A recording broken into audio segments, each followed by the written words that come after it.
So that being said, the Bengals, as I mentioned, are 4-7-1, and theoretically, they still have a pulse for the playoffs. Part of the reason for that is because the AFC North division is a bit weak. The Ravens and the Steelers have been gaining a bit of ground on the Bengals over the past couple of weeks, especially with the Ravens beating the Bengals. But with the Bengals getting a win against the Eagles, that helps. Technically, I saw something, I believe it was on Fox Sports, in terms of, division and if the things ended today. And I believe the Bengals they're like 13th in the pecking order in the AFC, but they still technically record wise are quote unquote in the hunt. So there are two schools of thought with the Bengals winning on Sunday and getting a win. Obviously, with things not going so well prior to last week, there's a contingency of fans that want to see the team kind of tank, get high picks next year, and kind of reload an already stacked roster and really maybe there's a coaching change, all of that stuff, and then they really make a push again in 2017 with those high picks. Some still want to see this team fight and maybe win out if possible. And if for some reason the Ravens and the Steelers stumble, a very, very slight possibility the Bengals could win the AFC North, which seems to be their only way into the playoffs at this point, given the strength of the AFC West. But the Bengals have games against the Steelers and the Ravens. So all of that being said, Scott, there's kind of the tanking. Are you pro tank the season and get the high pick at this point? Or do you want them to still try and either win out or win a lot of games, which also, what plays into this, could save Marvin Lewis's job, given that, they're still fighting for the coach type of thing? I would assume, well, based on what we talked about last week, I think Lewis is probably safe regardless. Right. Even if they lose out, I think he's probably safe. Just knowing him, I don't know him, but based on our perception of what we see from him, what we see from Mike Brown, that seems to be what will probably happen. But kind of beyond that, looking at, do they have a realistic shot? If you go back to 2002, which is the first year the NFL changed the league where you have 4 divisions of 4 teams, and then you have the division winners, the 2 wildcard teams make the playoffs. So the modern playoff era goes back to 2002. Since that, teams who have only had 8 wins, which is what the Bengals would have if they win out. So you beat Philly, you win your next 4 games, you finish off 5-0. Best they can do is 8-7-1. Would that get them in the playoffs? Historically, since 2002, 8 teams have made the playoffs with only 8 wins. So it is possible. So it's, once every other year that happens. So you look at this year, could the Bengals do it? As you mentioned, the wild card, probably not going to happen that route. The AFC West already has 2 teams with 9 or more wins. So their only chance is passing the Broncos who have 8 wins. The Broncos have the tiebreaker on them. Yep. Odds are they're going to win one of the next 4 games. So, yeah, that's probably not happening. So, as you said, it goes to the AFC North. For them to win the AFC North, both Baltimore and Pittsburgh have to do no better than 1-3. And so they both play Cincinnati. So if you assume Cincinnati wins out, obviously they both lose that game. Baltimore, I think they can pass because they still have to go to New England this week, which is probably a loss. They have to go to Pittsburgh, who I think Pittsburgh's a better team. I think Pittsburgh probably wins that game. You never know. So let's say and then we're saying, okay, they're going to lose Cincinnati because obviously, if the Bengals win out. So they could, in theory, actually pass Baltimore. Then the question becomes, okay, are they going to pass Pittsburgh? If we assume Pittsburgh loses at Cincinnati, which has to happen for them to win out, Pittsburgh still has that game at Baltimore at home, which I said they're probably win. Even if they don't, they still go to Buffalo, who's a beatable team, I think, for them. And then you have their last game of the year, they host the Cleveland Browns. Hapless, winless Cleveland Browns, one thing that Pittsburgh does really well is they win the games they have to win. You go into week 17, you tell Pittsburgh you have to win this game to get in. They're probably going to win that game. So I guess based on everything I see, I think we could pass Baltimore. I just don't think we're going to be able to pass Pittsburgh. I'm assuming Pittsburgh probably wins 2 of those 4 games, worst case. So they, end up 9-7. Best we do is 8-6 or 8-7-1. So we'd miss the playoffs. So then that takes you to the next question you mentioned. Okay, if we aren't going to make the playoffs, should we even be trying to win? Should we just, pack it in, let's throw in all the rookies, let's, kind of play for next year, play for a high pick. And so I got thinking about that today and actually looked at the last few years. And right now the Bengals are probably going to pick somewhere between the 5th through 10th round picks in the first round. If they don't win, they, let's say they lose the next 3-4 games. If they drafted right now today, they're probably the 5th pick, 6th pick. Let's say they win these games, make this nice valiant effort, just don't get there. Okay, now you're looking 10th pick, something like that. So what is the difference between what you would get in the 5th pick versus what you would get in the 10th pick? This year, that's the difference between Jalen Ramsey and Eli Apple. Most people would say that'd be a downgrade. You obviously want Jalen Ramsey. A lot of people consider him the top defensive back in the draft. The year before that, picking at number 5 would get you a guy like Vic Beasley, who has 10.5 sacks this year, or Leonard Williams, guys who wouldn't have been there, pick 10. 2014, Khalil Mack, he has 29, 30 sacks last 2.5 years. Yeah. Yep. The year before that, it's Ezekiel Ansah over Barkevious Mingo. Go back to 2011, you have a chance at Patrick Peterson, Tyron Smith, Julio Jones. The year before that, Eric Berry's sitting there. And you go back to 2008, the Bengals start out 4-8. Same situation we're in right now. They played themselves out of the playoffs. They go win 3 of their last 4 games. Don't make the playoffs. They make, kind of a Marvin Lewis-esque kind of, we're out of it, now we'll start winning kind of a season. And as you may remember, because of how they finished, they ended up grabbing Keith Rivers and kind of put themselves out of getting, potentially a better player. So based on all that, since I'm saying they probably aren't going to win the AFC, I don't think Pittsburgh's going to lose enough for them to pass them. I do think they can get a better player in the 5th pick as they would in the 10th pick. It'd be nice to see them on draft day, have a chance at that better player. But that being said, I don't think you just go out there and outright tank, because I don't think it's like basketball where that one guy is going to entirely change your team.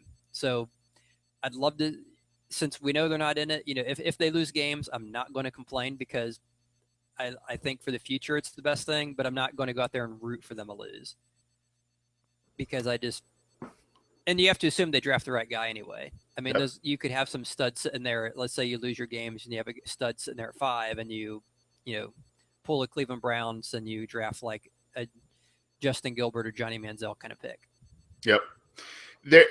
Great stuff, Scott. That's fantastic research and everything there. I have so many thoughts that are, as you were putting that stuff out there, I'm like, I got a thought on that. I've got a thought on that. Obviously, the Keith Rivers thing, that was in response to that 2007 year where they finished, I believe, 7-9. Then they took Rivers in 08. And if you remember, they stayed, and this is what frustrates me and a lot of other fans with this team, especially in the draft, is they stay put. We talked about this before on this show. They rarely ever move up, and when they do, it's for players that are low impact players or players that are not deserving to be moved up for. And if you remember that year, that was the year that the Saints leapfrogged them to get Cedric Ellis, the player that they wanted at defensive tackle, another USC player, by the way, and they leapfrogged him too. What's that? Right after. I think the Saints jumped up 2 picks before them, and then Jacksonville jumped up the pick right after that. Yep. And so this is and why I bring that up is because this is why it's so difficult for me personally to sit here and go, well, should they tank or shouldn't they? If they tank, then they don't really need to move up and get these high impact players, which sometimes they pass on because they sit there and they say, well, let's get a talented guy that falls to us that other teams have passed on or other teams have leapfrogged them to get higher impact guys. So that's why I'm kind of like, I don't want them to tank, but if they're not going to make the playoffs, you want them to have as high of a pick as possible, right? I mean, you want them to, I mean, that's why this is such a hard argument. The other thing I want to bring up, you mentioned the games, and Connor, I want to get your thoughts on this as well. with all of the offseason attrition this team has experienced with coaches and free agency and all of that stuff, this seemed like if there was a year for the Bengals to take advantage of a weak AFC North, this was the year. And I have not been impressed with Pittsburgh. I have not been impressed with Baltimore. Even though both teams have beaten the Bengals, I felt that the Bengals had every opportunity, had they played just a little bit more sound football, to win those games, and they did not come out victorious on those. And I feel that having both Pittsburgh and Baltimore at home seems to be very winnable based on what I've seen from the Ravens and Steelers this year. So it's just a shame that the Bengals haven't taken care of a little bit more business this year, because this seems like such a winnable division. And like you said, Scott, you might be able to win this with nine wins. Again, maybe 8 wins if you're the Bengals, if they're able to do that. Connor, your thoughts on tank or not, fight till the end? Get the draft position. I don't know. Yeah, I have a lot of thoughts, and I think both of you make good points. That being said, I think a lot of Bengal fans are very, very into the fact that if you have a higher draft pick, you're going to get the better player. And that's not, you're going to have I think you need to distinguish is that it's going to give you the opportunity to get a better player. And sure, I mean, some of the high draft picks have turned out to be great players. Last time, people are very quick to say the last time the Bengals had a first round pick, they picked a top 5 pick, they picked AJ Green. They also failed to mention that the last time they had a top 10 pick before that, they picked Andre Smith. A lot of their first and most of their very big busts. The Bengals are the team that has drafted one of the most, or have drafted some of the greatest quantity of busts probably of any NFL team in the first round of the NFL draft. So I think more so than, I'll talk about tanking in a bit, but I think you just need to hit your picks. And I think that, sure, being a couple picks higher might give you a better chance, but is it really going to make your chances that much better? And I'm going to point to a team I pointed to a couple weeks ago as an example, the Cowboys. So last year, the Cowboys obviously had a bad year. They lucked out and got Ezekiel Elliott with the 4th pick. The year before, 2015, they had the 27th pick in the NFL draft, and they took Byron Jones, who was kind of an interesting pick there. People didn't really know what to make of him, but he's really blossomed into probably the most versatile defensive back in the NFL. If you listen to Andy Benoit, who's from the MMQB, he, before the season, had been touting Jones as one of the most interesting corners in the NFL because he said that Jones is one of the only defensive backs in the NFL who can pretty much shadow Gronk, while at the same time he's a very talented safety. He can play pretty much any position in the secondary. The year before, they have the 16th pick. They pick Zach Martin, who's not coincidentally, I don't know, one of the best offensive linemen in the NFL, probably a top 2 guard, a consensus top 2 guard, I'll say. The year before, they have the 31st overall pick, and they pick Travis Frederick, who's by far the best center in the NFL, probably, or at the very least, the best by a slim margin. The year before, they had a number 6 overall pick. They pick Morris Claiborne, who really has had a very unimpressive career up until this point, where this year he's really been coming into his own.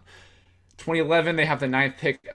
As everyone remembers, 2011 was that loaded class with almost every single pick in the first round hit. And they grabbed Tyron Smith, who's turned into one of the best tackles in the league with the 9th pick. Year before, they picked 2010, the 24th overall pick, they picked Dez Bryant. And so the Cowboys, basically, I guess what I'm trying to say is that they've picked all over the board, yet they've hit on all these picks. And the Bengals had been that team for a while. They like we've been saying for so many times in the recent episodes. They landed Geno Atkins in the 4th round. They landed Carlos Dunlap, I believe, in the 2nd round. They got Iloka and Marvin Jones in the 5th. They got all these different playmakers, and it wasn't just the first round picks. I mean, the Bengals, people who are Bengal fans are a little bit hypocritical in the sense that they love to criticize the team's first round picks, but then at the same time they say that the team needs a high first round pick so they can get a better player. I mean, the team has drafted a lot of players in the first round and hasn't hit on those players, but drafting higher, I mean, yeah, Scott pointed out an interesting point that you can get Khalil Mack as a top 5 pick. Okay, but 3 picks before, the Rams picked Greg Robinson, who was pretty much behind Jadeveon Clowney, who also was kind of a miss before this year. Greg Robinson was kind of the consensus guy, and of course he's struggled throughout his entire time. Blake Bortles his mechanics have been terrible this year, and the Jaguars are a bad team for it. The Bills have Sammy Watkins who can't stay on the field. That's 3 picks out of the top 5 who probably haven't been hits, maybe even 4. The year before that, you have Eric Fisher, Luke Jokel, Deion Jordan, Lane Johnson, and Ziggy Ansah. Of the 5, only Ziggy Ansah has been to the Pro Bowl, and even him this year, I believe he has 0 sacks this year, and Lane Johnson was suspended for 10 games.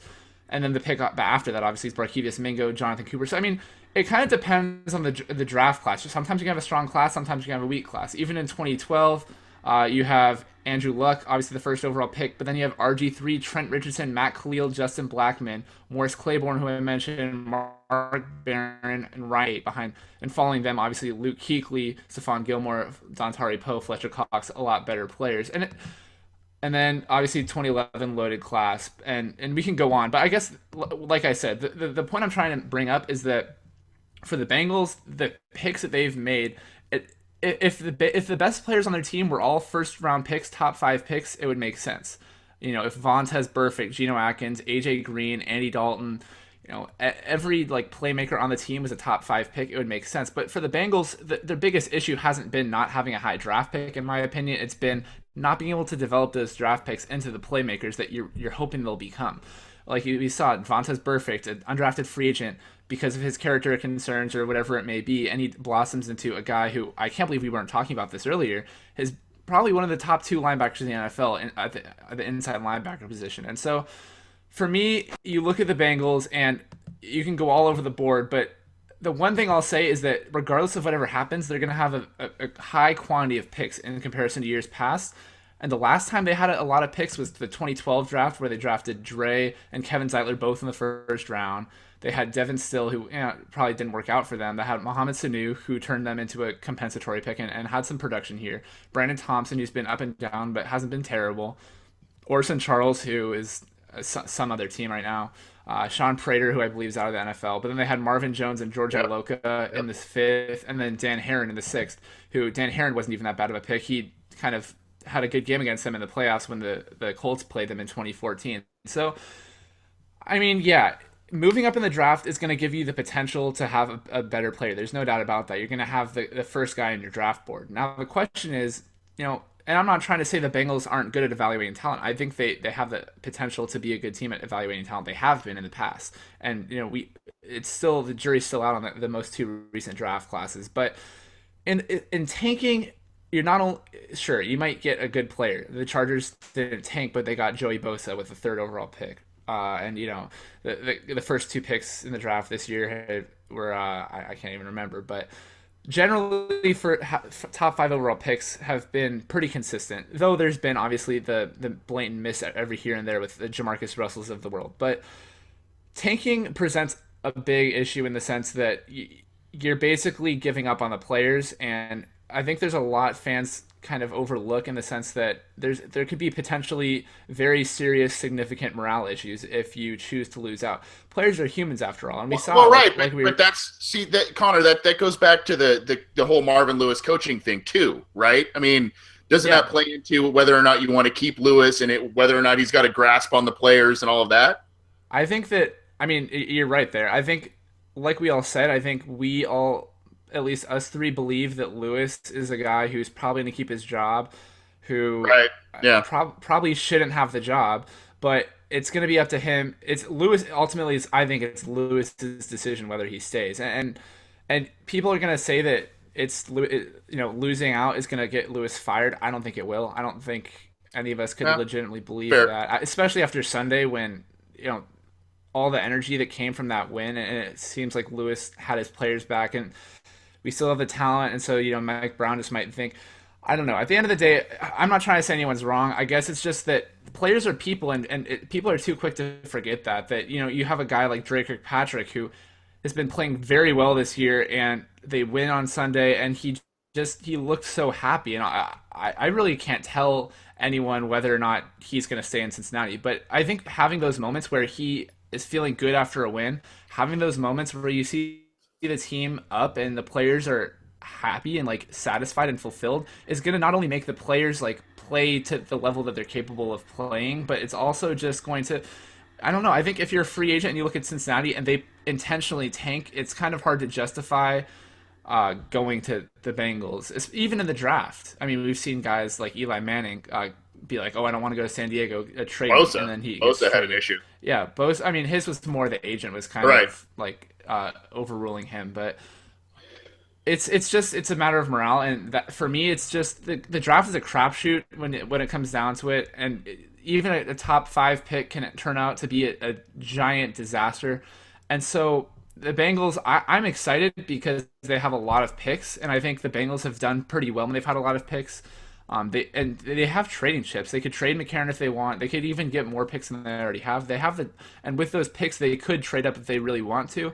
So I think it's going to look good regardless. They have the ammo to move up if they really like a guy, and I think if they're smart and they see a defensive end, which is I think their biggest need by far, and they think, okay, well he's going to get picked here. You move up, sacrifice the 4th or 5th round pick, whatever it takes, grab that guy. Even if it's a 3rd round pick, I don't care. Grab the guy and hope that it works out for you. But I mean, at the end of the day, the draft's a crapshoot. So it's hard for me to justify losing out, just in the sense that it people are people, and it's very easy for us to forget that, I guess.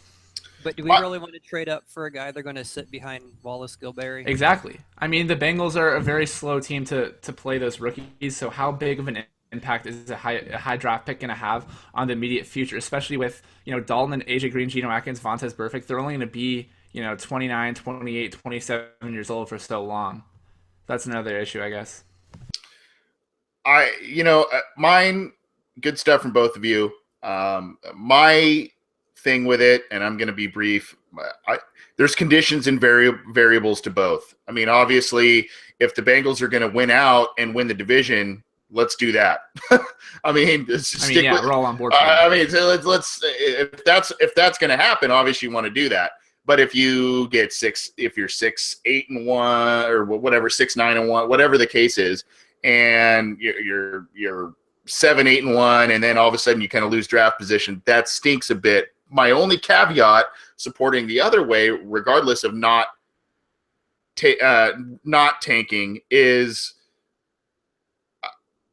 the Bengals have a quarterback, and whether or not you're the biggest Andy Dalton fan or not, if you're tanking, usually you need a viable quarterback, and you need to get up in that top 5, top 3, top 2 picks to get up there and top 1 if you're the Browns. Right. Get that pick for once.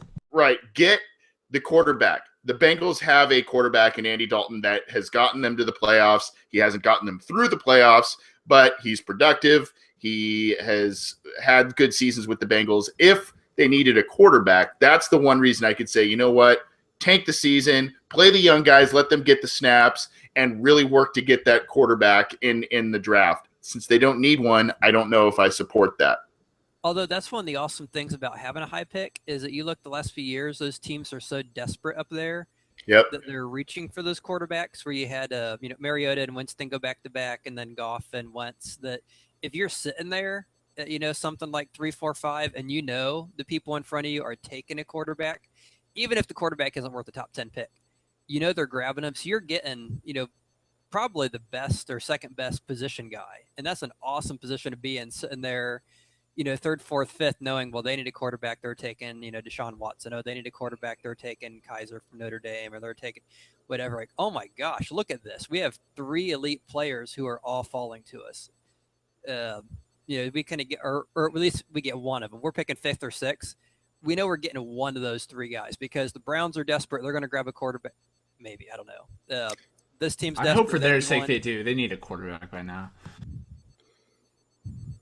It's a great counter argument, Scott, because then you look at it again. If the Bengals tank and they get say they land the number 3 pick or the number 2 pick or whatever, they probably won't with 4 wins now. But say theoretically they did that and they don't need a quarterback, then a team that's behind them can give up the bank to move up to number 2, number 3, and they can even accumulate more picks and do some more draft maneuvering if Mike Brown and Marvin Lewis would actually ever do that. We are looking, obviously to the future here because this season does seem to be a little bit out of the Bengals' control, but they do still have a playoff pulse, believe it or not. Great stuff from both of you guys. Again, this is a hot topic about to tank or not to tank. That is the question, to quote Shakespeare's Hamlet there. What are your thoughts, listeners? Let us know. You can get in touch with us via email, theobinsider@gmail.com. You can get all of our content through SoundCloud. You can subscribe there and download all of our content. You can subscribe to our YouTube channel, get our videos there.